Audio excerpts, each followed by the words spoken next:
The black leather binder felt heavy in my lap, but not as heavy as the word that had just come out of my husband's mouth. Barren. Trevor said it clearly, confidently, looking around the private dining room at both of our families seated at the long table. His parents on one side, my mother and brother on the other. White tablecloths, expensive wine, soft lighting from the chandelier above. This was the restaurant where we'd held our wedding reception 5 years ago. Now Trevor stood at the head of the table, his hand on his chest like he was pledging allegiance to some noble cause. I've tried everything, he continued, his voice catching just enough to sound genuine. We've spent years trying to have a baby. I've been to every doctor's appointment, every treatment, every procedure. But Brielle? He paused, shaking his head sadly. Brielle can't have children. She's barren. There it was again. That word. Like I was a dried-up field that couldn't grow anything. Like I was broken. Defective. Less than. His mother reached across the table to pat his hand. Oh, sweetheart. You've been so strong through all of this. My mother's face had gone pale. My brother, Dennis, was staring at Trevor with barely concealed anger, but he hadn't said anything yet. Everyone was waiting for me to react. To cry maybe. To apologize for failing as a wife. I stayed silent and opened the binder. Trevor was still talking. I can't do this anymore. I've tried to be supportive, but a man has dreams. A man wants a family, wants to pass on his legacy. I've given Brielle 5 years. I've been patient. I've been understanding. But I can't sacrifice my whole future for what? I asked quietly, cutting him off. He looked at me, surprised I'd spoken. What? Sacrifice your future for what, Trevor? I repeated, my voice steady. I flipped to the first page of the binder. For a barren wife? Brielle, I know this is hard to hear, but I had my fertility tested last week, I said. I pulled out a medical report and held it up so everyone could see the hospital letterhead. Dr. Patricia Hughes at Riverside Fertility Clinic. The same doctor you've been taking me to for 3 years. According to her comprehensive evaluation, I have no fertility issues. My egg count is normal. My hormones are balanced. My reproductive system is perfectly healthy. The room went quiet. Trevor's face changed. Just for a second, something flickered across his expression. Fear maybe. But he recovered quickly. That's impossible. We've been trying for 5 years. We've been trying for 5 years because you've been sabotaging me for 3 of them, I said. I pulled out another document. These are laboratory test results on the fertility medication you've been giving me. The pills that were supposed to help me ovulate. I looked directly at him. They're not fertility medication, Trevor. They're multivitamins. Basic vitamin supplements you ordered from an online pharmacy and put into prescription bottles. His mother gasped. His father leaned forward. What is she talking about? I turned to the next page. This is Trevor's pharmacy account history, showing regular orders of blank pill bottles and vitamin supplements, delivered to his office. Another page. These are text messages between Trevor and a woman named Candace Peterson, discussing how he's been replacing my real medication with fakes. The messages go back 2.5 years. Brielle, stop, Trevor said. His voice had lost that sympathetic tone. Now he just sounded angry. You're making a scene. This is a photo of you with Candace and your son, I continued, pulling out a printed picture and setting it on the table. His name is Trevor Jr. He's 2 years old. This photo was taken at the park 3 weeks ago. My mother made a sound like she'd been punched. Dennis stood up so fast his chair fell over backward. You have a son? Dennis said, his voice dangerous. You've been lying about her being infertile when you have a whole child with another woman? Trevor's face had gone red. It's not, it's complicated. These are bank statements, I said, my voice cutting through the noise. I was on a roll now and nothing was going to stop me. They show $180,000 transferred from our joint account to Candace Peterson over the past 3 years. Money you told me was going to business expenses. I looked at his father, who owned the construction company where Trevor worked. Does your company know about these expenses? Trevor's father's face had turned to stone. No, he said quietly. It does not. I flipped to the next section. These are text messages where Trevor admits to Candace that he married me for my inheritance. My father died 6 months before our wedding and left me a substantial trust fund. Trevor told Candace that he never loved me, that he was just waiting for the right time to leave me broke and devastated. I read directly from the printout. Quote, she actually believes I care about having kids with her. I just need to drain that trust fund first, then I'm done. You and TJ are my real family. The silence in the room was absolute. I closed the binder and looked at Trevor. He was standing there, frozen, like his brain couldn't process what was happening. This wasn't how his script was supposed to go. He was supposed to be the hero walking away from his barren wife. I was supposed to be the one humiliated. Divorce papers were filed this morning, I said calmly, along with a lawsuit for fraud, financial exploitation, and emotional distress. You'll be served tomorrow. I stood up, tucked the binder under my arm, and looked around the table. At his parents, who looked horrified. At my mother, who had tears streaming down her face. At Dennis, who looked ready to commit murder. Enjoy your dinner, I said. Then I walked out of that restaurant with my head held high, leaving my husband's lies scattered across the table like broken glass. The real revenge was just beginning. I met Trevor Chambers at a hospital fundraising gala 6 years ago. I was 28, working as an assistant administrator at Riverside Medical Center. He was 32, charming, successful, and he made me feel like the only woman in the room. You have the most beautiful smile, he'd said, handing me a glass of champagne. I've been trying to work up the courage to talk to you all night. I'd laughed, flattered. Trevor was handsome in that clean-cut, all-American way. Tall, athletic, always perfectly dressed. He worked for his father's construction company, managing commercial projects. He seemed stable, ambitious, kind. We dated for 8 months before he proposed. It was romantic, dinner at an expensive restaurant, a beautiful ring, tears in his eyes when he asked me to marry him. My father had died of a heart attack 6 months earlier, and I was still drowning in grief. Trevor felt like a life raft. I'm going to take care of you, he promised. We're going to build a beautiful life together. Have kids, raise a family, grow old together. That word, kids, had made my heart sing. I'd always wanted children. I pictured our future. A house in the suburbs, kids running around the backyard, family dinners and birthday parties and school plays. We got married 3 months later at the same restaurant where, 5 years later, I would destroy him. For the first year, everything seemed perfect. We bought a house with money from my father's trust fund. Trevor was attentive, loving, excited about starting our family. We stopped using protection immediately. Let's just see what happens naturally, Trevor had said, kissing my forehead. No pressure. Just us.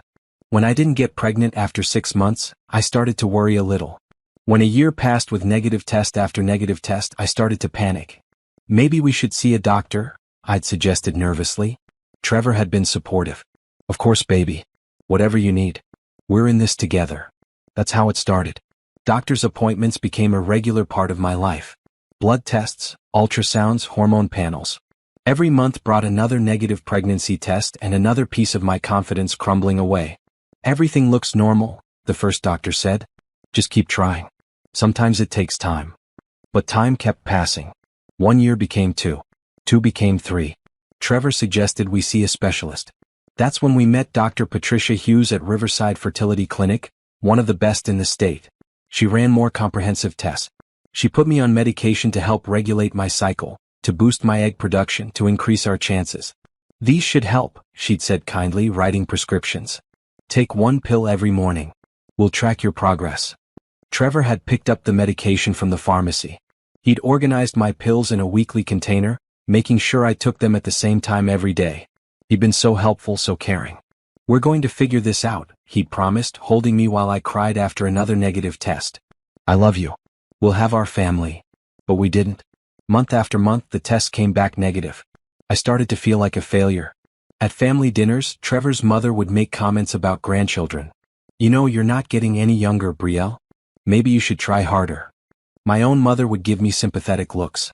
It's okay if it doesn't happen, sweetheart. There are other ways to build a family. But I wanted this. I wanted to carry a baby, to experience pregnancy, to give birth. And I couldn't understand why my body wouldn't cooperate. The worst part was watching Trevor's patients wear thin. Or at least that's what I thought I was seeing. Little comments here and there. Another negative test? That's disappointing. Dr. Hughes is starting to run out of options. My parents are really hoping for grandchildren soon.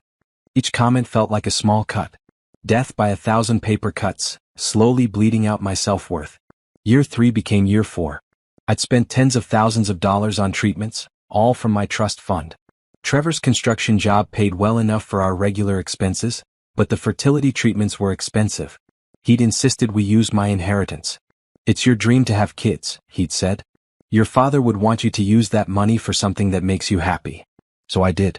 I spent money on consultations with new doctors, trying different medications, considering more invasive procedures. Trevor was always there, supportive, helpful. He came to most appointments. He picked up my prescriptions. He held me when I cried. Looking back now, I could see it clearly. Every supportive gesture was a lie. Every kind word was manipulation. Every promise was fake. But at the time, I just thought I was broken. By year 5, I'd stopped hoping. I'd started to accept that maybe motherhood wasn't in the cards for me. Maybe I was defective. Maybe there was something fundamentally wrong with my body that the doctors couldn't find. Trevor had suggested taking a break from treatments. Maybe the stress is making it worse, he'd said. Let's just relax for a while. What will be, will be. I'd agreed, exhausted from the emotional roller coaster. We'd stopped actively trying. I'd stayed on the medication Dr. Hughes prescribed, but I'd given up on the dream of seeing 2 pink lines on a pregnancy test. That's when Trevor started working late more often. Business trips became more frequent. He was on his phone constantly, texting about work emergencies. I should have known something was wrong. But I was too numb from years of disappointment to notice. Too beaten down by failure to question anything. Until 3 weeks ago when I found his second phone in his gym bag. That's when everything changed. That's when I stopped being the victim and started gathering evidence.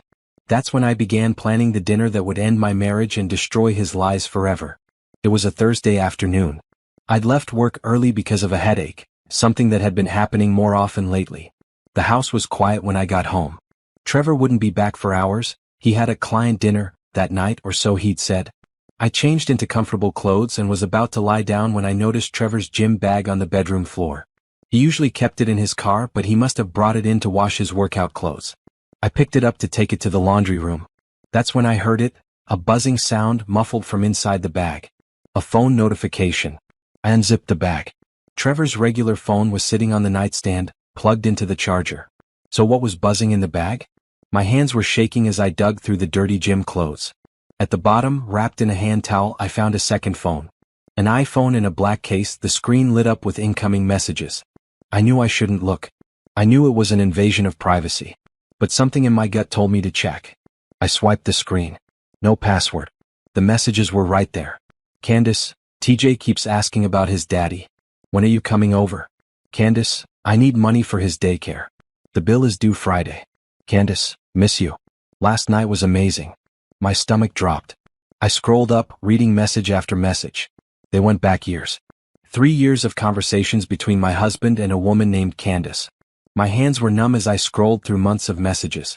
Photos of a little boy with Trevor's eyes and smile. A child I'd never seen before, never knew existed. Messages about birthday parties and doctor's appointments and bedtime stories. Trevor had a son. A whole child. While I'd been crying over negative pregnancy tests, he'd been living a double life with another family. I sat down on the bed, my legs suddenly unable to hold me up. The phone was still in my hands, still open to the messages. I couldn't look away. Then I saw it. A conversation from 8 months ago. Trevor, she's taking the pills every day like clockwork. Still no idea. Candace, you're terrible. Oh. How much longer are you going to keep this up? Trevor, until I've drained that trust fund. Another year, maybe 2. Then I'm done. Candace, what about the fertility doctor? Trevor, Dr. Hughes doesn't know I've been swapping the real meds for vitamins. Brielle picks up the prescription info, I handle the actual pharmacy pickup. I've been doing it for almost 3 years now. Candace, that's cold, babe. Trevor, she actually believes she's infertile. It's pathetic. She cries about it all the time. Candace, and you comfort her? Trevor, of course. That's part of the plan. Keep her dependent, keep her spending her money trying to fix a problem that doesn't exist. By the time I leave, she'll be broken. I read the message 3 times before the words actually registered in my brain. Trevor had been sabotaging me. For 3 years, he'd been replacing my fertility medication with fake pills. The pills I'd been taking religiously every single morning. The pills I'd believed would help me get pregnant. They were vitamins. My infertility wasn't real. It was manufactured. Orchestrated by my husband. The room started spinning. I couldn't breathe. I ran to the bathroom and threw up, my whole body shaking. When I could finally stand again, I went back to the bedroom and kept reading. I needed to know everything. There were messages about money. Thousands of dollars Trevor had taken from our joint account, our account funded by my trust fund. Money he claimed was for business expenses or emergency repairs on the house or helping his parents. Trevor, Transferred another $5,000 today. Told Brielle it was for new construction equipment. Candace, you're a genius. How much total now? Trevor, close to $180,000 over 3 years. She doesn't even check the statements. There were messages about me. Cruel, mocking messages. Trevor, she made me go to another fertility doctor today. Sat there crying in the waiting room like a baby. Candace, does she suspect anything? Trevor, no. She's too wrapped up in her own failure to notice anything else. Candace, when are you going to leave her? Trevor, soon. I'm planning something big. Going to make it look like it's her fault, like I'm the victim. Then I walk away clean and she gets to live with the shame of being the barren wife who couldn't keep her husband. I read that message over and over. The calculated cruelty of it took my breath away. This wasn't just an affair. This was systematic abuse. Financial exploitation. Emotional torture. Trevor had married me for my money. He'd pretended to love me while slowly destroying me from the inside out. He'd made me believe I was broken, defective, less than human. All while building a secret family with another woman. I sat on that bed for 2 hours, reading every single message on that phone. Learning about Candace, a dental hygienist he'd met at a work event. Learning about their son, Trevor Jr., born 2 years ago. Learning about all the lies my husband had told both of us. Because the messages also revealed that Candace didn't know about the fertility sabotage. She knew he was married, knew he was with me for money, but she didn't know the full extent of his cruelty. She thought they were going to be together once he left me. By the time I heard Trevor's car pull into the driveway, I'd made my decision. I wasn't going to confront him. I wasn't going to scream or cry or throw things. I wasn't going to give him the satisfaction of seeing me fall apart. I was going to destroy him. But I was going to do it smart. Methodically. With evidence so solid he couldn't lie his way out of it. I put the phone back exactly where I'd found it, wrapped in the towel at the bottom of his gym bag. I went to the bathroom and washed my face. I changed into pajamas and got into bed. When Trevor came home, I pretended to be asleep. He kissed my forehead, whispered, "Love you," and got into bed beside me. I lay there in the dark, listening to him breathe and planned my revenge. The next morning I called in sick to work. Trevor left for the office at his usual time, kissing me goodbye and telling me to feel better. I waited until his car disappeared down the street. Then I got to work. First, I needed to secure the evidence from his second phone. I couldn't take the phone itself, he'd notice it was missing. But I could document everything. I dug the phone out of his gym bag and spent 3 hours taking screenshots of every incriminating message, every photo of him with Candace and their son, every conversation about the money he'd stolen and the medications he'd swapped. I transferred all the screenshots to a flash drive, then to a cloud storage account Trevor didn't know about. Next, I needed to verify the fertility medication situation. I still had pills left from my most recent prescription. I put several pills in a plastic bag and drove to a different pharmacy across town, one where nobody knew me. "I need these tested," I told the pharmacist. "I think they might be counterfeit." The pharmacist examined the pills, then looked up at me with concern. "These aren't prescription medication. They're standard multivitamins. You can buy these at any grocery store." Even though I'd expected it, hearing it confirmed felt like being punched. "Are you sure?" "Completely sure. See this marking?" She pointed to a tiny imprint on the pill. "That's a manufacturer code for over-the-counter supplements. Whoever told you these were prescription medication was lying." I thanked her and left. In my car, I sat and cried for 10 minutes. Not sad tears this time. Angry tears. Furious tears. When I'd pulled myself together, I drove to Riverside Fertility Clinic. Dr. Hughes looked surprised when her nurse brought me back to her office. "Brielle, we don't have an appointment scheduled today. Is everything okay?" "I need to ask you something," I said. I pulled out the bottle of pills Trevor had given me last month. "Are these the fertility medications you prescribed?" She took the bottle and examined it. Her face changed. "Where did you get this bottle?" "My husband picked up the prescription. He always does." Dr. Hughes opened the bottle and looked at the pills inside. Then she looked at me, her expression serious. "Brielle, I need you to be honest with me. Have you been taking these pills?" "Every single day for 3 years." She closed her eyes briefly. "These are not the medications I prescribed. I don't know what these are, but they're not from my prescriptions." "I had them tested," I said. "They're multivitamins." "I'm going to ask you a difficult question," Dr. Hughes said carefully. "Do you think your husband has been deliberately giving you the wrong medication?" "I know he has. I have proof." Dr. Hughes was quiet for a moment. Then she said, I'm going to run a full fertility panel on you right now. No appointment, no scheduling. We're doing this today. She called in her nurse and ordered a comprehensive blood test. While we waited for the results, she pulled my medical file. I've reviewed all your test results over the past 3 years, she said. I've never found any medical reason why you couldn't conceive naturally. Your hormone levels have always been normal. Your physical exams have always been normal. I prescribed those medications as a precautionary measure to optimize your fertility, but honestly, you never needed them. You should have been able to get pregnant naturally. The blood test results came back 2 hours later. Dr. Hughes showed me the report, pointing to each number. Your egg reserve is excellent. Your hormones are perfectly balanced. Your reproductive system is functioning normally. Brielle, there is absolutely nothing wrong with you. You are not infertile. You never were. I'd known it intellectually since reading the messages, but hearing a doctor confirm it broke something open in my chest. 3 years of believing I was broken. 3 years of failure and shame and self-hatred. All manufactured by my husband. I need this in writing, I said, my voice shaking. Official documentation that I have no fertility issues. Dr. Hughes printed out a comprehensive report. She also wrote a letter on clinic letterhead, stating that in her professional medical opinion, I was fully capable of conceiving and carrying a pregnancy. If you need me to testify about any of this, she said quietly, I will. My next stop was a private investigator's office. I'd found the best-reviewed investigator in the city online. Her name was Patricia Rivers, and her website said she specialized in infidelity cases. I walked into her office and put the flash drive on her desk. My husband is having an affair and has a child I didn't know about. He's also been stealing money from me. I need everything documented. Patricia plugged in the flash drive and spent 30 minutes reviewing the screenshots. When she looked up, her expression was grim. This is one of the worst cases I've seen, she said. And I've seen a lot. You want full surveillance. I want everything. Photos, videos, financial records, addresses. I want to know every detail of his life with her. This is going to cost. I don't care what it costs.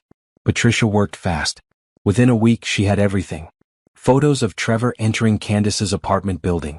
Photos of him at the park with Candace and Trevor Jr., pushing the boy on the swings.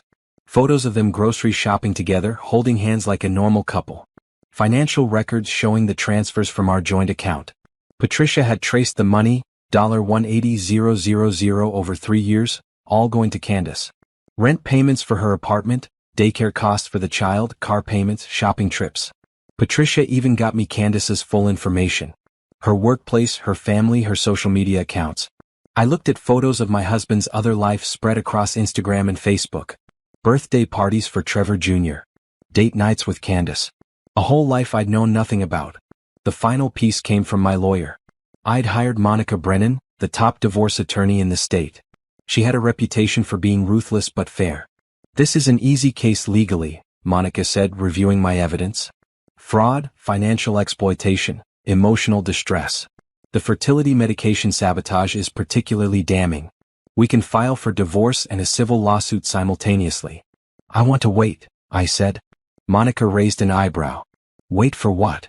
I want him to think he's getting away with it. I want him to make his move, whatever he's planning. And then I want to destroy him publicly. That's risky. The longer you wait, the more money he could potentially hide or move. He won't. I've been monitoring the accounts daily. Any large transfer and I'll move immediately. But I want this to hurt. I want everyone to know what he did. Monica smiled. It wasn't a nice smile. Then we should prepare our documents but hold off on filing. When you're ready to move, we'll move fast. For 3 weeks, I played the perfect wife.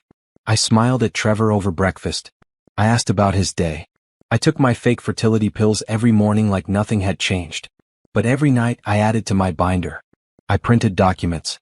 I organized evidence. I built my case piece by piece. Trevor noticed nothing. He was too busy with his double life to pay attention to me. That's when he announced he wanted to have the family dinner. Both our families, he'd said. At the restaurant where we got married. I want to share something important with everyone. I knew exactly what he was planning. I'd found the draft of his speech on his laptop.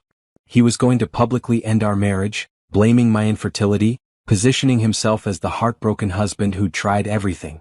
That sounds lovely, I'd said sweetly. Let's do it. Trevor had no idea I'd just set the trap that would end him. The dinner was scheduled for Saturday night. Monica had the divorce papers and lawsuit ready to file Monday morning. Patricia had provided me with the final surveillance photos just days before. Everything was ready. All I needed was that black leather binder and the courage to burn my marriage to the ground. The week before the dinner felt like living in a play where only I knew the real script. Trevor was excited, practically giddy. He hummed while getting dressed in the morning. He was extra attentive, extra affectionate. "This dinner is going to change everything," he said Tuesday night, kissing the top of my head while I pretended to watch television. "I'm sure it will," I replied, and it wasn't even a lie. He had no idea that while he was planning his grand exit, I was preparing his complete destruction. Monica had given me specific instructions. "Don't file the paperwork until after the confrontation. If he knows what's coming, he'll lawyer up and try to hide assets. We need the element of surprise." So I waited. I organized my binder with tabs and labels. Medical records, financial documents, text messages, photographs, witness statements. It was comprehensive, methodical, impossible to dispute. Dr. Hughes had provided me with additional documentation, a detailed letter explaining the medications I should have been receiving versus what I'd actually been taking. She'd even included scientific explanations of how the real medications worked and why multivitamins couldn't possibly have the same effect. Patricia had delivered her final report in a sealed envelope. "I've included everything we discussed," she said, "plus a few things you didn't ask for. Credit card records showing hotel stays with Candace. Restaurant receipts from their anniversary dinners, 3 of them, 1 for each year they've been together. Text messages between Candace and her friends, discussing her relationship with a married man. It's all in there." I'd added everything to the binder. By Wednesday it was 3 inches thick. That night, Trevor announced which restaurant we'd be dining at. "I've booked the private room at Bellevue. Remember that place? Where we had our wedding reception?" "I remember," I said softly. "How could I forget? That beautiful room overlooking the river where I'd promised to love him forever. Where I'd believed we were starting our happily ever after." "It seems fitting," Trevor said, not meeting my eyes. "Full circle, you know?" I knew exactly what he meant. Start the marriage there, end it there. He probably thought it was poetic. By Thursday, both families had confirmed they'd attend. Trevor's parents, James and Patricia Chambers. My mother, Diane. My brother, Dennis, and his wife, Nicole. Dennis called me that afternoon. "What's this dinner about?" Mom said Trevor made it sound important. "I think he wants to make an announcement," I said carefully. "About what?" "You'll have to wait and see." "Bree, you sound weird. Is everything okay?" My brother knew me too well. We'd always been close, especially after our father died. Dennis had been my rock during those dark months of grief. "Everything's fine," I lied. "I'll see you Saturday." Friday morning, I took a personal day from work. I needed time to prepare, to get my mind right. I went to a salon and got my hair done, my nails done. If I was going to destroy my husband's life in public, I was going to look good doing it. The stylist chatted while she worked. "Special occasion?" "You could say that," I replied. "A dinner with family." "Well, you're going to look beautiful. Your husband is a lucky man." I smiled and said nothing. That afternoon, I visited my father's grave for the first time in months. I'd been avoiding the cemetery, too wrapped up in my own failures to face the reminder of my loss. I sat on the grass next to his headstone and told him everything. About Trevor's betrayal, about the lies, about the dinner I had planned. "I know you'd be proud of me for fighting back," I said softly. "But I also know you'd be disappointed that I married someone who could do this. I'm sorry I didn't see it sooner." The wind rustled through the trees. Birds sang in the branches above. My father didn't answer because he couldn't. But sitting there, I felt a strange sense of peace settle over me. I'd spent 5 years letting Trevor make me feel small. Letting him convince me I was broken. Letting him steal my money, my time, my hope. That was ending tomorrow. Friday night, Trevor came home with flowers. "For my beautiful wife," he said, handing me a bouquet of roses. They were probably guilt flowers. Or maybe strategic flowers, part of his performance. Either way, I accepted them with a smile. "You're being so sweet lately," I said. "You deserve it." He pulled me close, kissed me. I let him, even though my skin crawled. "I know things have been hard with the fertility stuff. But I want you to know, no matter what happens, I care about you." Care, not love. I noticed that word choice. "I care about you too," I said, matching his energy. That night, while Trevor slept beside me, I did a final review of everything. The binder was perfect. Monica had assured me the legal paperwork was ready to file first thing Monday morning. Patricia had delivered the final surveillance photos. I had one more thing to do. I pulled out my phone and typed a careful message to Dr. Hughes. If anyone contacts you about my medical records related to tomorrow's events, you have my full permission to verify everything in your report. She responded within minutes. Understood. I'll be available if needed. I also sent messages to my mother and Dennis. No matter what happens tomorrow night, please let me handle it. I promise everything will make sense. Mom replied with a concerned emoji. Dennis sent back, you're scaring me but okay. Saturday morning arrived bright and clear. Trevor was up early whistling in the shower. He'd laid out his best suit, the charcoal gray one he wore to important business meetings. I chose my outfit carefully. A deep blue dress, elegant but professional. Pearl earrings my father had given me for my college graduation. Simple heels. I wanted to look strong, not victimized. Trevor noticed. You look beautiful. Really beautiful. Thank you. Ready for tonight? More than you know. We arrived at Bellevue at 6:30. The private dining room was exactly as I remembered, floor-to-ceiling windows overlooking the river, a long table set with white linens and crystal glasses, soft lighting from the antique chandelier. Trevor's parents arrived first. James shook Trevor's hand firmly. Patricia hugged me with sympathy in her eyes. How are you holding up, dear? I'm fine, I said pleasantly. Thank you for coming. My family arrived next. Mom looked worried. She kept glancing between Trevor and me, trying to read the situation. Dennis was tense, his jaw tight. Nicole, sweet as always, tried to make small talk about work and weather. We all sat down. Trevor at the head of the table. Me to his right.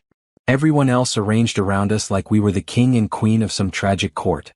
The servers brought salads, filled wine glasses, disappeared quietly. Trevor stood up halfway through the appetizer course. His hands were shaking slightly. Nerves probably. Or excitement. Thank you all for coming tonight, he began. I wanted to gather our families together because I have something important to share. I reached down and wrapped my fingers around the edge of the black binder sitting in my lap. This was it. This was the moment everything changed. Trevor took a deep breath and continued, as you all know, Brielle and I have been trying to have a baby for 5 years. It's been a difficult journey filled with disappointment and heartbreak. My mother reached over and squeezed my hand. I squeezed back, but my eyes never left Trevor. We've tried everything. Multiple doctors, expensive treatments, years of hope and failure. And I've been patient. I've been supportive. I've stood by Brielle through it all. Here it comes, I thought. But sometimes, Trevor said, his voice catching with manufactured emotion, sometimes love isn't enough. Sometimes you have to face the truth no matter how painful. He looked at me. Actually looked at me, his eyes glistening with fake tears. Brielle is barren, he said. And that's when I opened the binder. The word hung in the air like poison gas. Barren. I watched it hit everyone at the table, my mother's sharp intake of breath, Dennis's hands clenching into fists, Patricia Chambers's eyes going wide with shock. Trevor was still talking, building his case. The doctors have tried everything, but the reality is that Brielle can't have children. Her body just, it doesn't work the way it should. I stayed silent, watching him perform. He was good at this. His voice broke at just the right moments. His hands trembled just enough to seem genuine. If I didn't know better, I might have believed him myself. I've tried to accept it, he continued, addressing the table like they were his jury. God knows I've tried. But a man has dreams. A man wants to build a legacy, to pass something on to the next generation. And I can't sacrifice my entire future for what, Trevor? I asked quietly. He stopped mid-sentence, thrown by my interruption.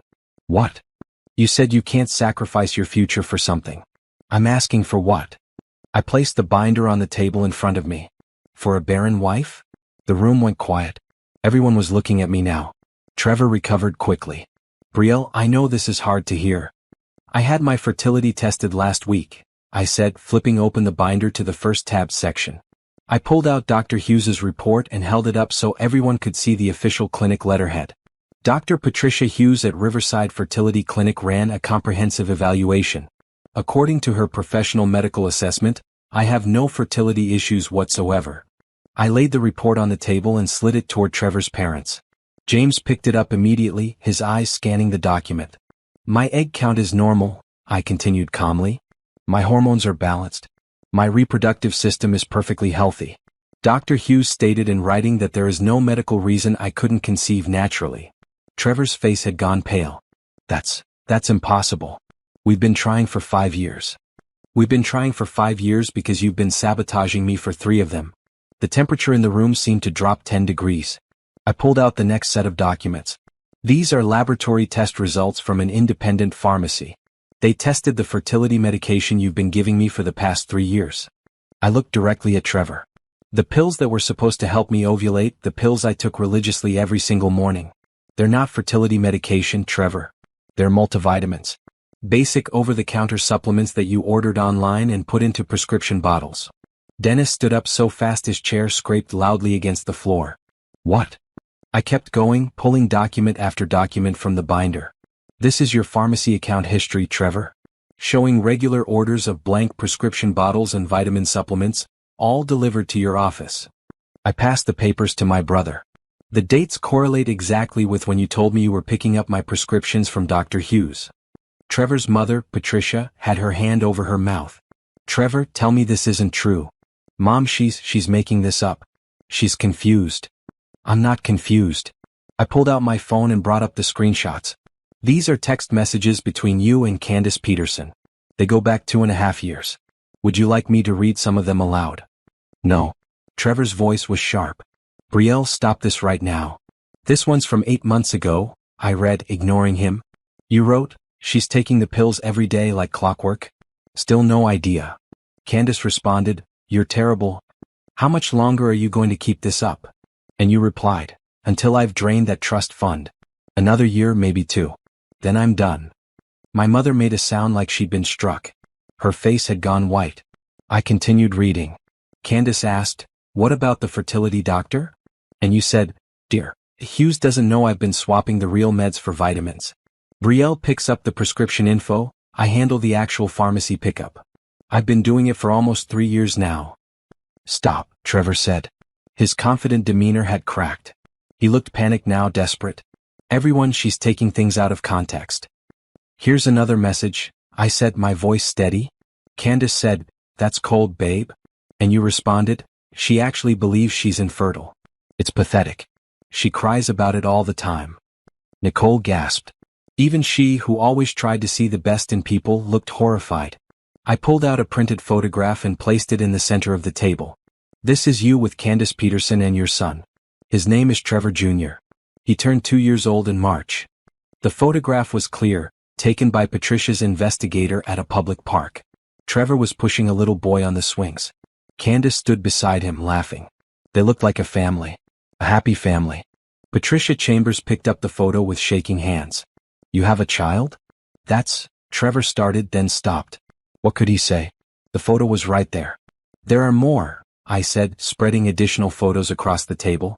Trevor and Candace at the grocery store. At a restaurant. Outside an apartment building. These were taken over the past 3 weeks by a private investigator. James Chambers stood up. His face had turned red.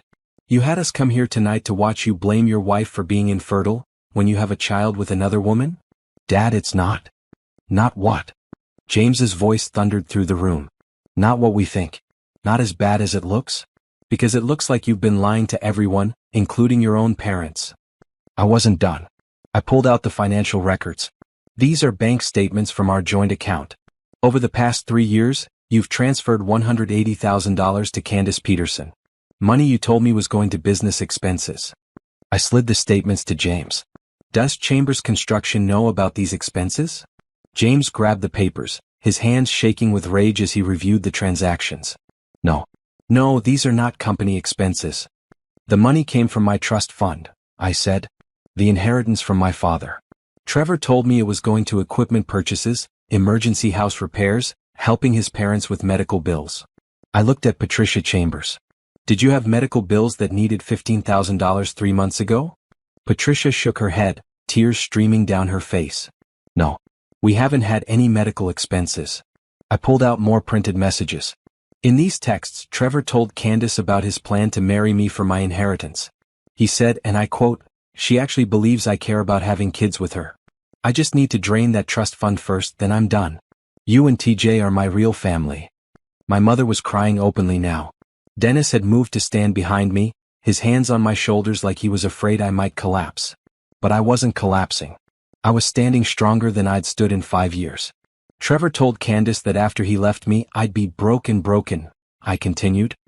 He planned to publicly blame me for our failed marriage, make it seem like my infertility was the problem, and walk away with everyone's sympathy while I dealt with the shame.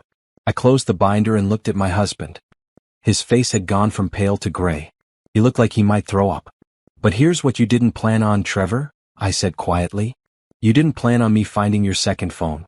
You didn't plan on me getting my fertility tested independently. You didn't plan on me hiring an investigator. You didn't plan on me documenting everything. And you definitely didn't plan on me fighting back. The room was absolutely silent. I stood up, gathering my binder. Divorce papers were filed this morning, along with a lawsuit for fraud, financial exploitation, and emotional distress. You'll be served tomorrow. Monica Brennan is my attorney. I believe you know her reputation. Trevor's face somehow went even paler at the mention of Monica's name. Everyone in the legal community knew she was ruthless. The evidence I've presented tonight is just a fraction of what we have. Text messages, photos, financial records, medical documentation, witness statements. I looked around the table. I've made copies of everything for each of you. You deserve to know the truth about who Trevor really is. I reached into my bag and pulled out manila envelopes, passing one to Trevor's parents and one to my mother. Patricia was sobbing. James looked like he wanted to hit something, or someone. Dennis spoke for the first time, his voice shaking with barely controlled rage. You made my sister believe she was broken. You made her cry herself to sleep. You made her feel like less than a person. All while you were stealing her money and living a whole other life. Trevor opened his mouth, but no words came out. I have nothing else to say to you, I said to Trevor. My lawyer will handle everything from here. I looked at his parents. I'm sorry you had to find out this way, but I thought you deserved to know what your son has done. I picked up my purse and my binder. My mother stood up immediately, still crying. Dennis and Nicole followed. Brielle, wait, Trevor finally found his voice. Please let me explain. Explain what? I turned back to him. Explain how you married me for my money? Explain how you sabotaged my fertility for 3 years? Explain how you built a family with another woman while making me believe I was infertile? There's nothing you can say that will change what you've done. I made mistakes, but... Mistakes. Dennis stepped forward. You systematically abused my sister for 5 years. You stole from her. You lied to her. You made her hate herself. Those aren't mistakes, Trevor. That's who you are. James Chambers stood up. Son, don't say another word. Not one word. Patricia, we're leaving. Dad. I said we're leaving. James's voice was ice. You've embarrassed this family enough for one night. We'll discuss this later. With our lawyer present. Patricia was crying too hard to speak. She just shook her head at Trevor, looking at him like she didn't recognize her own son. I walked toward the door, my family close behind me. Trevor called after me one more time. Brielle, please. I love you. I stopped at the doorway and looked back at him one last time. He was standing alone at that table, surrounded by the evidence of his betrayal, looking desperate and small. No, you don't, I said simply. And honestly, I don't think you ever did. Then I walked out of Bellevue Restaurant with my head held high, leaving Trevor alone with the wreckage of his lies. The cool night air hit my face as we stepped outside. I took a deep breath, the first truly free breath I'd taken in years.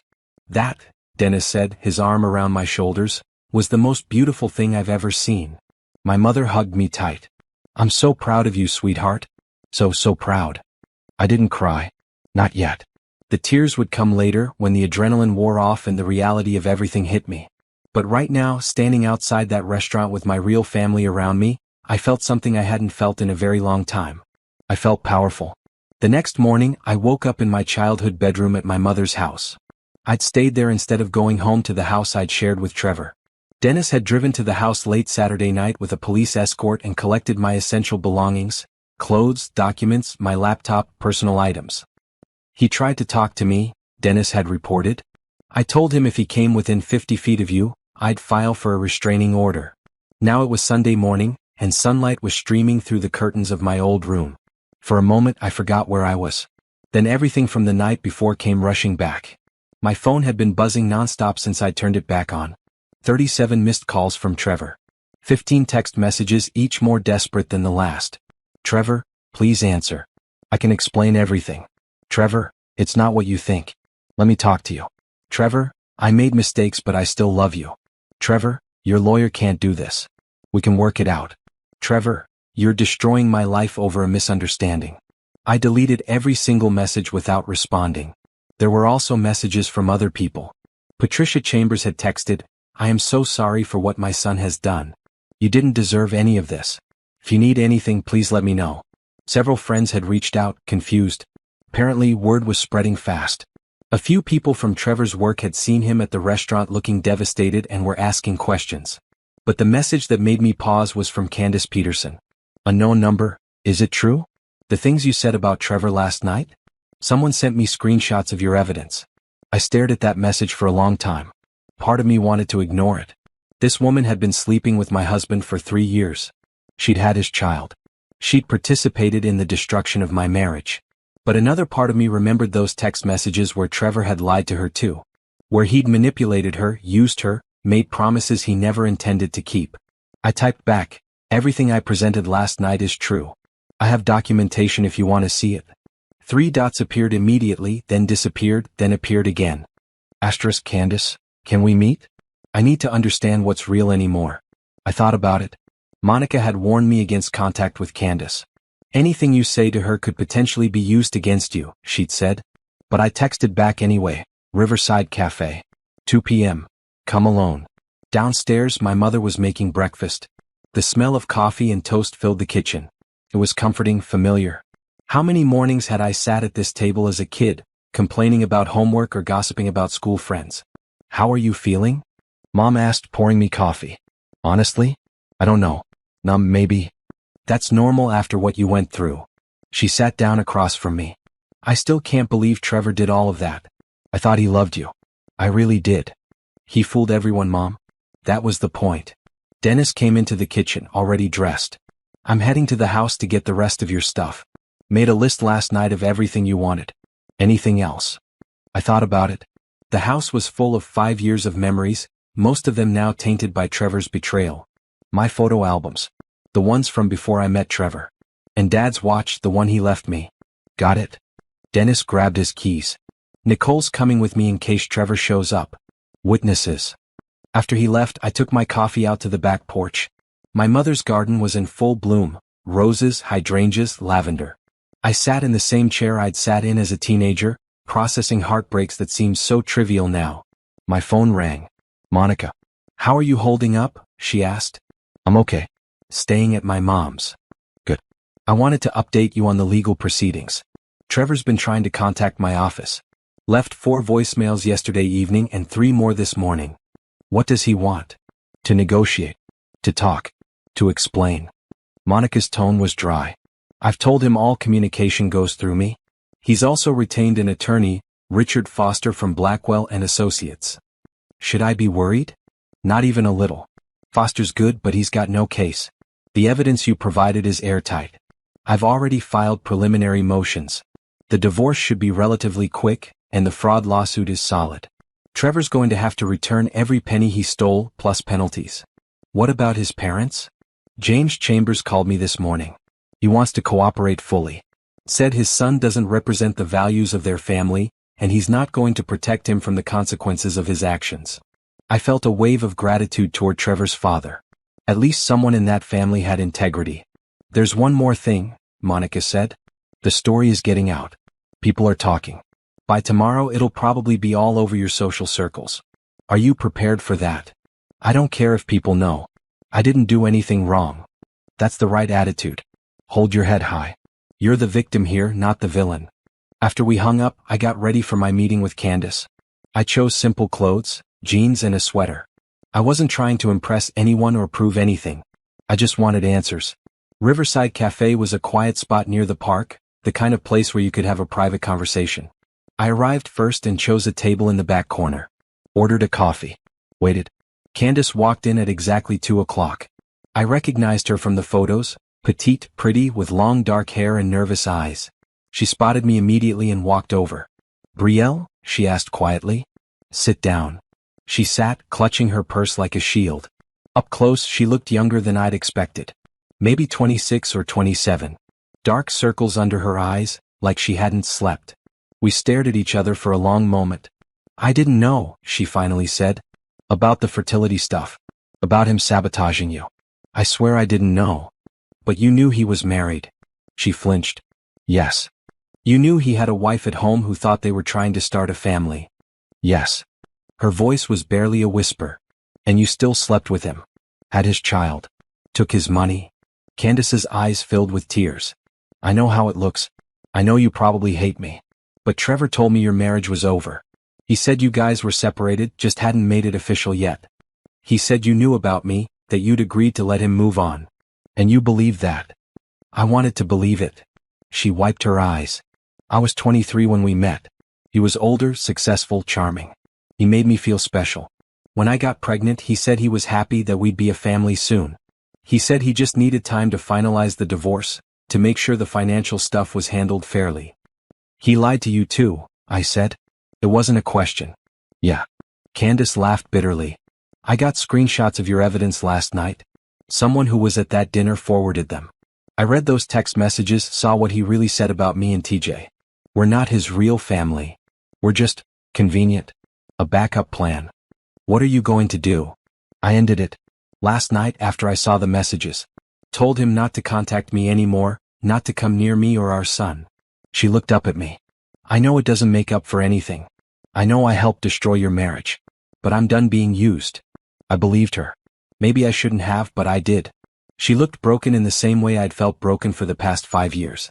Trevor texted me this morning, Candace continued, begging me to support his story, to say you're lying about the fertility stuff. He said if we stick together we can fight your lawsuit. What did you tell him? I told him to go to hell. She pulled an envelope from her purse. These are all the text messages between us going back 3 years. Everything he said about you, about the money, about his plans. I thought you might want them for your case. I took the envelope. Why are you helping me? Because you're right. Because he's a liar and a manipulator and he hurt both of us. Candace stood up. I'm sorry for my part in this. I know sorry doesn't fix anything, but I mean it. You didn't deserve what he did to you. She left before I could respond. I sat there for another hour, drinking cold coffee and processing everything.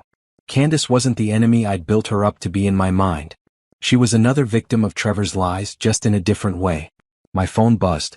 Monica again. Trevor just filed a countermotion claiming you fabricated evidence and that he wants to contest the divorce.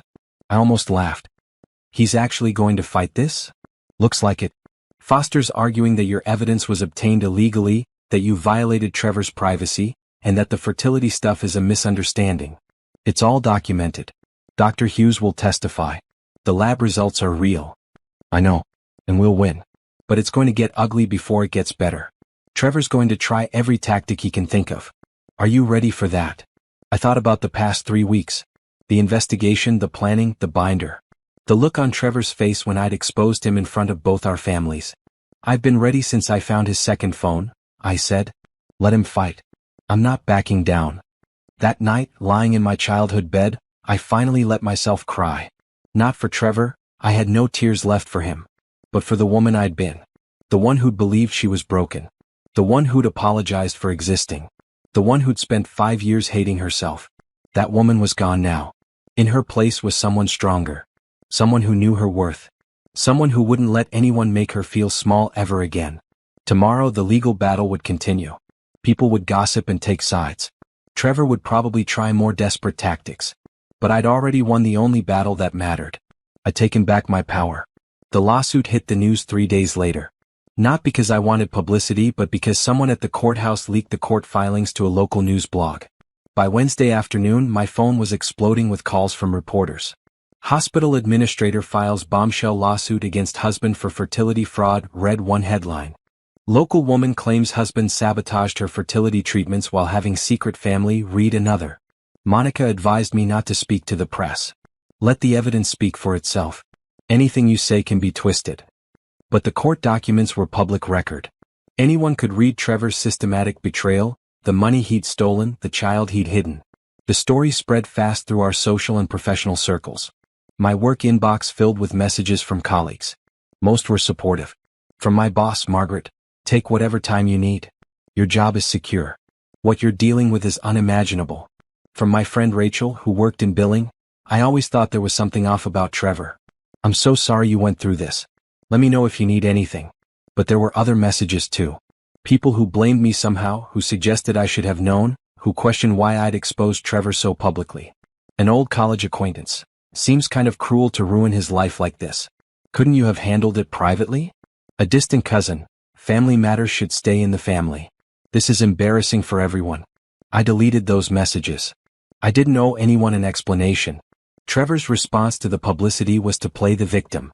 He gave an interview to a local news station, sitting in his car looking disheveled and desperate. I made mistakes, he said into the camera. I had an affair. I accept that. But my wife is blowing this way out of proportion. The fertility stuff is a misunderstanding. I never deliberately sabotaged anything. She's trying to destroy my reputation because she's hurt and angry. I watched the interview on my laptop, my mother and Dennis standing behind me. He's actually denying it, Dennis said, incredulous. With all that evidence, he's still lying. That's what he does, I said calmly. He lies. It's who he is. Monica filed a response the next day, releasing some of the evidence publicly. Not everything, we were saving the most damaging stuff for court. But enough to counter Trevor's narrative. The screenshots of his text messages went semi-viral. People were horrified by his cruelty, by the calculated nature of his deception. She actually believes she's infertile. It's pathetic. I just need to drain that trust fund first, then I'm done. You and TJ are my real family. Public opinion turned fast. The same news station that had interviewed Trevor issued a follow-up piece. New evidence suggests husband's betrayal was systematic and calculated. Trevor deleted his social media accounts. Apparently, people had been flooding his profiles with angry comments. His employer, Chambers Construction, his father's company, released a statement. Trevor Chambers is no longer employed by Chambers Construction, effective immediately. The company does not condone the behavior outlined in recent legal filings. James had fired his own son. Patricia Chambers called me that Thursday. Brielle, I know this might not mean much, but I'm so sorry. James and I had no idea what Trevor was doing. We would have stopped him if we'd known. I believe you, I said. We're supporting your lawsuit. If there's anything we can do to help, any testimony or documentation you need, you have it. Trevor's actions don't represent our family values. It meant a lot hearing that from Trevor's mother. They could have circled the wagons, defended their son despite the evidence. Instead, they chose integrity. The divorce proceedings moved quickly. With the evidence so clear, there wasn't much Trevor's lawyer could argue. He tried to claim I'd violated his privacy by accessing his second phone, but Monica shut that down. The phone was in the marital home in a shared space. Mrs. Chambers had every right to examine her husband's belongings, particularly when investigating suspected infidelity and financial fraud. Trevor tried to argue that the money he'd taken wasn't theft because it came from a joint account. Monica countered with bank records showing he'd forged my signature on several large transfers and had hidden the transactions from me. This isn't a case of marital assets being used for family expenses, Monica argued in court. This is systematic financial exploitation, with the defendant deliberately deceiving the plaintiff about where marital funds were going. Dr. Hughes testified. She explained the fertility treatments I should have received, the medications that were prescribed, and the impossibility of those medications being confused with multivitamins. The pills Mrs. Chambers was taking had no medical benefit for fertility, Dr. Hughes stated clearly. They were standard supplements you could purchase at any pharmacy. Someone deliberately substituted them for her actual prescriptions. The pharmacy Trevor had used to order the fake pills was subpoenaed. Their records showed exactly what Monica had documented. Hundreds of dollars spent on empty pill bottles and vitamin supplements, all shipped to Trevor's office address. Trevor's lawyer couldn't explain it away. By the end of the first week of April, 2 months after the dinner, the divorce was finalized. The judge ruled in my favor on every point. I got full ownership of the house, my trust fund balance, and my personal assets. Trevor was ordered to repay the $180,000 he'd stolen, plus $50,000 in penalties and my legal fees. The fraud lawsuit was settled separately, with Trevor agreeing to an additional $100,000 payment for emotional distress. He doesn't have that kind of money, Monica told me. Not after being fired. He'll have to liquidate assets, maybe file for bankruptcy. I don't care if I ever see the money, I said honestly. I just wanted him to face consequences. The final hearing was brief. Trevor looked terrible, unshaven, dark circles under his eyes, wearing a wrinkled suit. He tried to make eye contact with me, but I looked straight ahead. The judge read the ruling. Divorce granted. Financial penalties imposed. Restraining order approved. Trevor couldn't contact me or come within 500 feet of my residence or workplace. Do you have anything you'd like to say, Mr. Chambers? The judge asked. Trevor stood up. I just want to say I'm sorry. To Brielle, to my family, to everyone. I made terrible choices and I hurt people I cared about. I'll regret it for the rest of my life. The judge looked unimpressed. Noted. This court is adjourned. I walked out of that courtroom a free woman. That night, I went to dinner with my mother, Dennis, and Nicole. We celebrated at a nice restaurant. Not Bellevue, I never wanted to see that place again, but somewhere new. Somewhere that wasn't attached to Trevor or our failed marriage. To new beginnings, Dennis toasted, raising his wine glass. To strength, my mother added. To Brielle, Nicole said, smiling at me. The bravest person I know.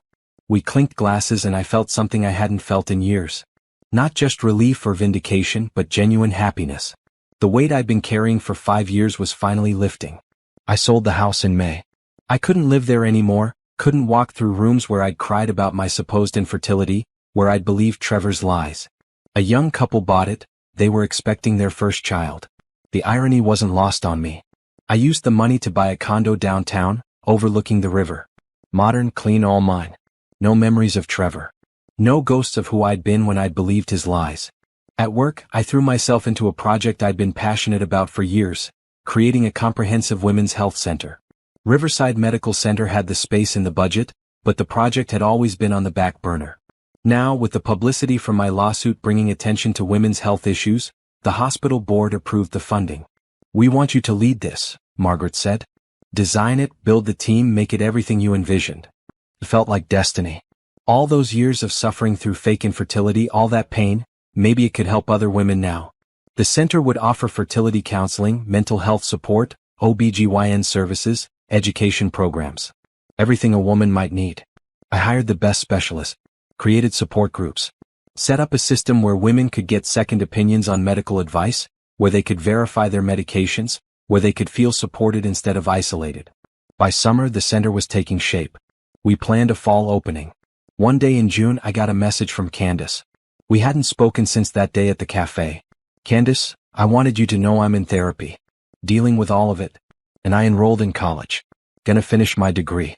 Thank you for showing me what strength looks like. I smiled and typed back, good for you. You deserve better than what Trevor gave you. Trevor himself had disappeared from public view. I heard through the grapevine that he'd moved to another state, trying to start over. He'd lost his job, his reputation, his family's respect. The money I'd won from him had been paid out through liquidating his car and some investments. I didn't care what happened to him anymore. He was a chapter I'd closed. The woman I'd become wasn't the same person who'd sat at that dinner 2 months ago, trembling with nerves while clutching a black binder. That woman had been strong but scared, powerful but uncertain. Now I was just strong. Just powerful.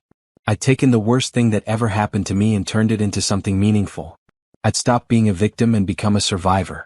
Not just survived, thrived. And I was just getting started. The Riverside Women's Health Center opened in September, 6 months after the dinner that changed my life. We held a small ribbon-cutting ceremony. Local news covered it, though thankfully they focused on the center itself rather than my personal story. This facility represents hope, I said in my speech, standing in front of the modern glass building. Hope for women who've been dismissed by medical professionals. Hope for women who've been told their pain isn't real or their concerns aren't valid. Hope for women who need support, answers, and advocacy. I didn't mention Trevor by name, but everyone there knew the subtext. This center existed because of what I'd endured. My pain had purpose now. Dr. Hughes joined our team as the Director of Fertility Services.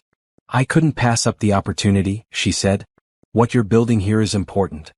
We also brought in Dr. Simone Wallace, a psychiatrist who specialized in trauma related to medical gaslighting and fertility struggles. Support groups met twice a week. We offered free initial consultations.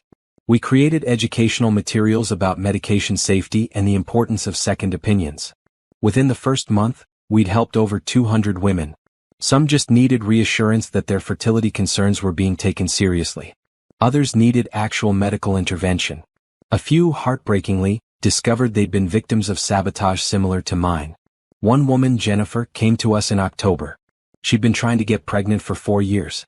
Her husband had been handling her prescription pickups, just like Trevor had. Dr. Hughes tested her medications. They were antidepressants, not the fertility hormones her doctor had prescribed. Jennifer brought the evidence to her husband. He confessed. He didn't want children and had been swapping her pills to prevent pregnancy while making her think she was infertile. "Your center saved me," Jennifer told me, tears streaming down her face. "If I hadn't seen your story in the news, if I hadn't thought to verify my medications, I could have spent years more thinking something was wrong with me." Stories like Jennifer's made every painful moment of my own journey worthwhile. My work life flourished. In November, the hospital promoted me to Executive Director of Women's Services, overseeing not just the health center but all women-focused programs across the hospital system. My personal life was quieter but healing. I went to therapy weekly, working through the trauma of Trevor's betrayal and the years of self-doubt he'd caused. "You're not broken," my therapist, Dr. Martin, reminded me regularly. "You never were. Someone you trusted made you believe you were, but that was his lie, not your truth." I decorated my condo for the holidays in December. My first Christmas truly alone, without a husband or even the ghost of a relationship.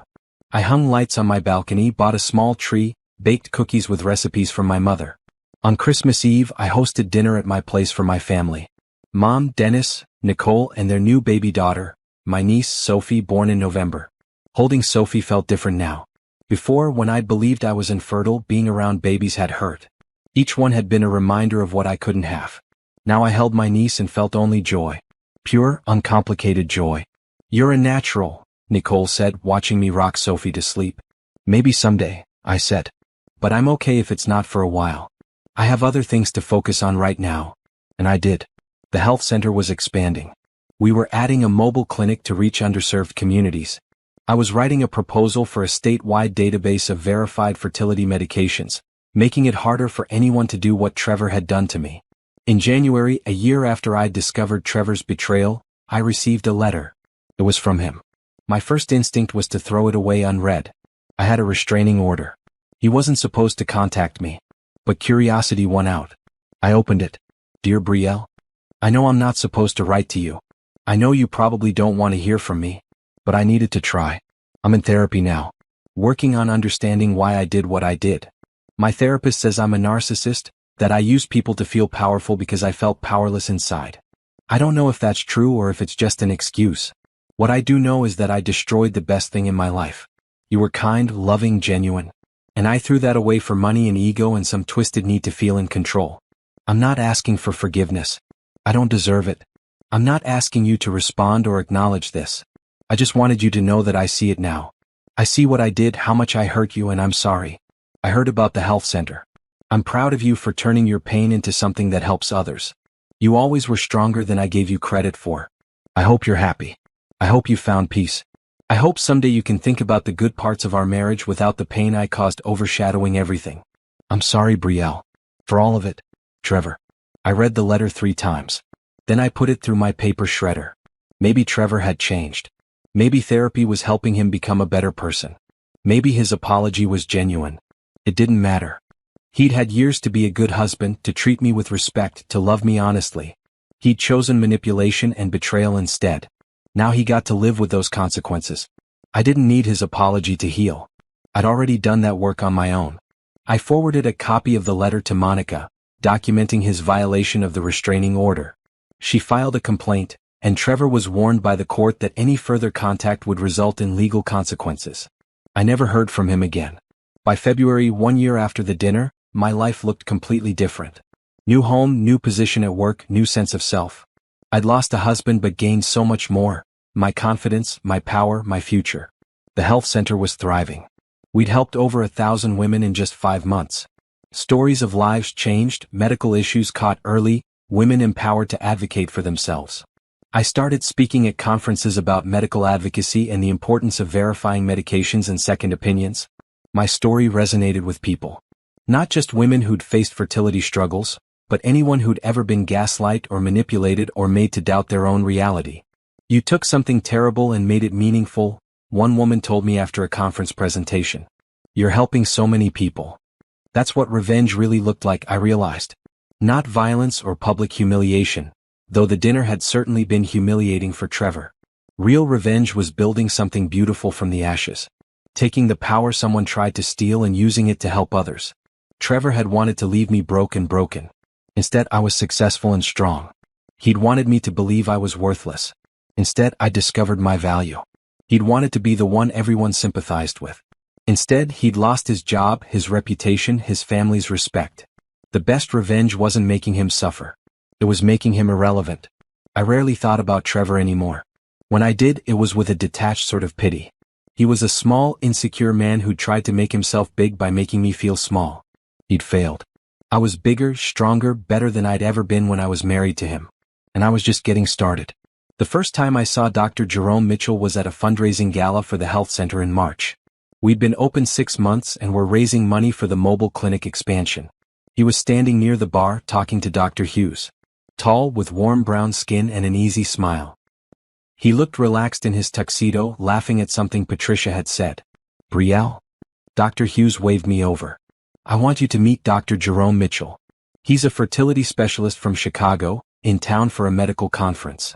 Jerome, this is Brielle Thompson, the founder and executive director of the center." "I've heard incredible things about your work," Jerome said, shaking my hand. His grip was firm but gentle. "The model you've created here, comprehensive women's health with an emphasis on advocacy and verification, it's revolutionary." "Thank you. We're trying to make sure no woman feels dismissed or doubted when she seeks medical care. Patricia mentioned you're looking for volunteers for the mobile clinic. I'd love to contribute if you need fertility specialists." We talked for an hour that night. About the center, about his work in Chicago, about the gaps in women's healthcare that needed addressing. Jerome was passionate about his field but humble about his expertise. He asked thoughtful questions and listened carefully to my answers. "I wish we had something like this in Chicago," he said. "The need is everywhere, but most hospitals treat women's health as an afterthought." "Start one," I suggested. "I'd be happy to share our model, our challenges, what's worked and what hasn't." "I might take you up on that." We exchanged business cards. Professional courtesy, nothing more. But over the next few weeks, Jerome and I emailed back and forth. He asked detailed questions about setting up similar programs. I shared our organizational structure, our funding sources, our community partnerships. Our emails grew longer, more personal. He told me about his work at a major hospital in Chicago, his frustration with administrative bureaucracy, his dream of creating more patient-centered care models. I told him about the health center's success stories, the women we'd helped, the community impact we were seeing. In April, Jerome called instead of emailing. "I hope this isn't too forward," he said, "but I'm going to be in town next week for another conference. Would you like to have coffee? I'd love to see the center in person." "I'd be happy to give you a tour," I said. We met on a Tuesday afternoon. I showed him our facilities, the consultation rooms designed to feel warm and welcoming rather than clinical, the education center with its library of resources, the support group spaces decorated with art and comfortable seating. "This is amazing," Jerome said, genuinely impressed. "Every detail is thoughtful. This is what healthcare should look like." "We tried to create a space where women feel valued," I explained. "Where they're not just another patient file but whole people with complex needs." After the tour, we went to a coffee shop nearby. We talked for 3 hours, our conversation flowing easily from healthcare to books to travel to family. "So you're from here originally?" Jerome asked. "Born and raised. My dad was a teacher, my mom's a librarian. My brother and I grew up in a house full of books." "That sounds wonderful. What about you?" "Chicago my whole life. Big family, I'm the youngest of 5. My parents owned a restaurant for 30 years. Sunday dinners are mandatory and chaotic." He was easy to talk to. There was no pressure, no agenda. Just 2 people enjoying each other's company. When he left town, we kept in touch. Calls once or twice a week. Then more frequently. By May, we were talking almost daily. "I look forward to your calls," Jerome admitted one evening. "They're the best part of my day." "Mine too," I said honestly. "Brielle, I need to be honest about something. I know we started this as professional networking, but somewhere along the way, it became more than that for me. My heart was beating faster. For me too. I'm going to be in town again next month for a medical symposium. Would you like to have dinner with me? Not a professional dinner. A date." I smiled. "I'd like that." Our first official date was at a small Italian restaurant in June. Jerome wore a blue shirt that brought out his eyes. I wore a dress I'd bought specifically for the occasion, feeling nervous and excited. We talked about everything and nothing. He told me about growing up in his big family, learning to cook in his parents' restaurant, choosing medicine over culinary school.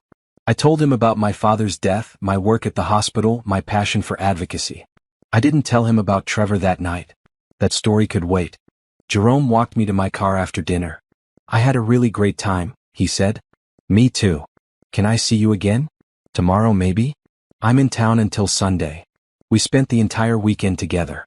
Long walks along the river. Brunch at a cafe I loved. A visit to the art museum where we discovered we had similar taste in paintings. Sunday evening, before he drove back to Chicago, we sat on my balcony watching the sunset. I need to tell you something, I said. Okay. So I told him. About Trevor, about the betrayal, about the fertility sabotage and the lawsuit and the public divorce. I told him about the dinner where I'd exposed everything, about the binder, about the year of rebuilding my life. Jerome listened without interrupting. When I finished, he was quiet for a moment. I'm sorry you went through that, he said finally. No one deserves to be treated that way. I'm not telling you because I want sympathy. I just thought you should know. It's a big part of why the health center exists, why this work matters so much to me. You took something terrible and turned it into something that helps people. That takes incredible strength. I don't always feel strong. Strength isn't about never feeling weak. It's about what you do when you are weak. And you built something beautiful. He reached over and took my hand. You're remarkable, Brielle. We started officially dating in July. Long distance was challenging. Chicago to here was a 4-hour drive, but we made it work. Jerome drove down most weekends. I visited Chicago when I could take time off work. His family welcomed me immediately. His mother, Lorraine, hugged me the first time we met. Jerome hasn't stopped talking about you for months, she said warmly. Says you're changing women's health care. I'm trying. You're doing more than trying, honey. You're succeeding. Sunday dinners with the Mitchell family were exactly as chaotic as Jerome had described. 5 siblings plus spouses plus children, all gathered around a massive dining table, talking over each other and laughing and sharing food. It was beautiful. Warm. Everything my marriage to Trevor had never been. In August, Jerome made a decision. I'm moving here, he announced during one of our phone calls. What? Jerome, you can't uproot your whole life. I can and I am. Chicago has plenty of fertility specialists. But you only have one women's health center and I want to be part of it. I want to be part of your life. He started at the center in September, exactly 1 year after we'd opened. The staff loved him immediately. He was kind to patients, respectful of colleagues, passionate about the work. Watching him interact with patients, I saw what had drawn me to him. He listened. Really listened. He treated women like their concerns mattered, their experiences were valid, their choices were their own. He was everything Trevor had pretended to be. By October, Jerome and I had settled into a comfortable rhythm. We worked together at the center, went home to my condo together, built a life together. He never pushed me to talk about marriage or future plans. He seemed content to just be with me, to let our relationship develop naturally. One evening in November, we were cooking dinner together in my kitchen. Jerome was making his mother's marinara sauce, insisting I had to learn the family recipe. You're going to burn the garlic? I teased, watching him stir. I've been making this sauce since I was 10. I know what I'm doing. You're very confident. Comes from years of practice. He turned down the heat and faced me. Can I tell you something? Of course. You're the strongest person I've ever met. And I don't mean that as a line or flattery. I mean you took something that would have destroyed most people and used it to build something meaningful. You could have become bitter or closed off or afraid to trust anyone. Instead you opened yourself up to helping others, to believing in people again, to taking a chance on a guy from Chicago who showed up asking too many questions about healthcare models. I felt my throat tighten with emotion. Jerome. I'm not going anywhere, he said quietly. I'm not Trevor. I'm not going to lie to you or manipulate you or make you doubt yourself. I'm here because I want to be here, because being with you makes me better, because I respect who you are and what you've built. I know, I said. And I did know. I'd learned to trust my instincts again, to recognize genuine kindness versus manipulation. Jerome was real in a way Trevor had never been. I love you, he said. I've loved you since that first night at the gala when you talked about creating spaces where women feel valued. I love your passion, your strength, your heart. I love you, Brielle. I love you too. He kissed me and it felt like coming home. December brought the 1-year anniversary of the health center's opening. We planned a celebration, an evening event with our staff, volunteers, and some of the women we'd helped. Jennifer, the woman whose husband had been swapping her medications, brought her 3-month-old daughter. She exists because of you, Jennifer said, tears in her eyes. Because you built this place and made it safe for women to get real answers. There were dozens of similar stories that night. Women who'd received proper treatment. Women who'd discovered medical issues their previous doctors had missed. Women who'd found support and community. Standing in the center I'd built, surrounded by people whose lives had been changed, I felt something settle in my chest. Peace maybe. Or closure. Trevor had tried to break me. He'd wanted to leave me destroyed, convinced I was worthless. Instead, I'd built something that mattered. I'd helped people. I'd found love again, real love this time with someone who respected me. I'd won. Not in the way revenge is usually portrayed in movies or books. Not with dramatic confrontations or public suffering. I'd won by refusing to stay broken. By choosing to grow instead of shrink. By building instead of destroying. That night, after the celebration ended and the guests had left, Jerome and I stood in the empty center. "What are you thinking?" he asked. That a year ago I couldn't have imagined this. Any of this. The center, the work we're doing you. I leaned against him. Trevor wanted to destroy me. But look at what I built instead. You're incredible. We're incredible, I corrected. This is our work now. Our life. Jerome's phone buzzed. He glanced at it and smiled. My mom wants to know if we're coming to Sunday dinner this week. She's making your favorite, the lasagna. Tell her yes. I will. He hesitated. Can I ask you something? Always. Do you ever regret it? The public confrontation at the dinner? Some people would have handled it privately. I thought about that night. The binder, the evidence, the look on Trevor's face when his world fell apart. No, I said. He was planning to publicly humiliate me. He wanted to make me look like the failure. I just made sure the truth came out instead. And honestly, if I'd handled it privately, if I'd just quietly divorced him, he would have spun some story about us growing apart or my obsession with having kids driving us apart. This way, everyone knows exactly what he did. Fair enough. Besides, I continued, if I hadn't done it that way, if my story hadn't become public, the center might not exist. Women like Jennifer might still be suffering in silence. Sometimes making things public is the right choice, even if it's uncomfortable. Jerome pulled me close. I'm glad you did it. I'm glad you fought back. Because if you hadn't, I might never have met you. We stood there in the quiet center, holding each other, thinking about the past year and the future ahead. My phone buzzed. A text from an unknown number. I almost didn't check it, but something made me look. It was from Trevor. I saw the news story about the center's anniversary. I'm proud of what you've built. You were always stronger than I deserved. I hope you're happy. I showed Jerome the message. What do you think I should do? What do you want to do? I deleted the message without responding. Trevor didn't get to be part of my story anymore. He didn't get to know if I was happy or successful or thriving. He didn't get closure or forgiveness or acknowledgement. He got to live with the consequences of his choices while I moved forward with mine. Let's go home, I said to Jerome. Home. My beautiful condo, the life I'd built for myself, the future I was creating with someone who actually loved me. Trevor had called me barren, tried to convince me I was broken and worthless. But I'd never been barren. I'd been full of potential, full of strength, full of the seeds of everything I would become. And now I was blooming.